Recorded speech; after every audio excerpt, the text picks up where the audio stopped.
Hello everybody, it's Current Cartoon TV coming to you with another review. This time we're actually reviewing Book 2 of Infinity Train.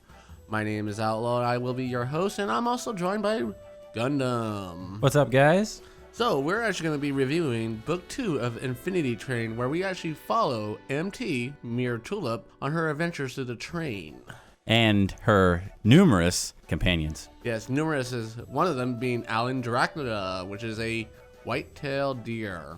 And a guy named Jesse, who we find out why he's on the train. Oh yeah, so let's go ahead and go into this review. Gundam, how about you tell me what your likes about this season was? So far, this season has been absolutely amazing. I completely believe that they got the formula down. From season one, they knew what they were doing, but they kind of were like, is it still going to be good for the viewer? And this one, they're like, we know what to do, 100%. They cranked it up to 11. They doubled it. I absolutely loved it from beginning to end. So what's your favorite part of season 2 then? For my favorite part of season 2 is seeing Mirror Tulip grow also as a person, because all we knew from her was that she was a reflection of Tulip from season 1. And we got to see more of the inner workings of the train, like getting to see more and more in depth of how the process works of people going onto the train, how their memories are removed or stored so that they can be used to help the residents be, treated and used to be able to leave the train. And seeing that there's so many still different people on this train that either want to stay, want to leave, or just the number of different rooms. I loved every bit of it. Yeah, I was actually interested in seeing that the Apex group there, they actually want to stay on the train and they're just doing whatever they want to do. And they think numbers are power. Yeah, they're hooligans. They go from train to train, stealing what they can that they deem valuable, but also just recruiting any passengers that are there and seeing if they will join their group.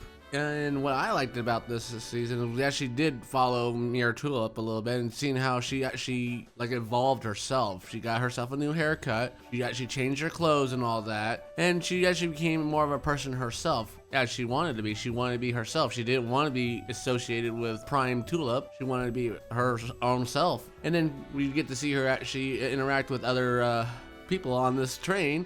One being the first is the deer, which was actually quite interesting that she was just talking to the deer and the deer just silent the whole time. Yeah, and we think the deer is a test for her, but when in reality, the whole train has been a test for her, and this is just one step on her journey with Jesse. And even Jesse's I love the dynamic of this show, because you're kind of thinking you're rooting for Jesse because Jesse has the number to leave the train, but you're like, but what about Mirror Tulip?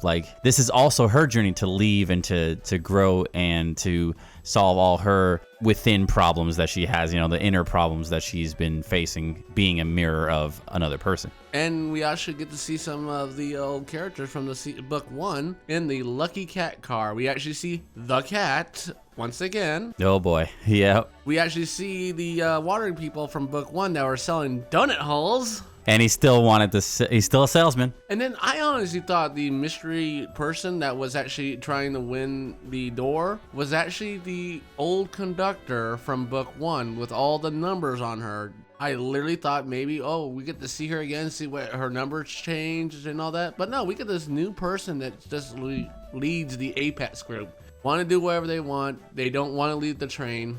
It's like, okay, this is pretty bad for Jesse to actually be hanging out with these groups. Literally, this was the group that he left when we get to see a little bit of his past, where he pushes his little brother down the hill and he gets hurt. Yep, and we get to see, what brought him to the train, what he has to deal with, and what is going to be his ultimate solution for getting off the train is, leaving that type of group of people. Because as soon as he saw that group of people, he wanted to join them almost effortlessly, and that was the reason why he was on the train in the first place. So I really love that dynamic. The way they portrayed it was really good, and he saw how much they were hurting not only him but his friends in every different way. Right. So, Gundam, did you have any dislikes of this season? I have no dislikes of this season. They did an amazing job from beginning to end. Nothing felt too long or too short. It felt really well paced.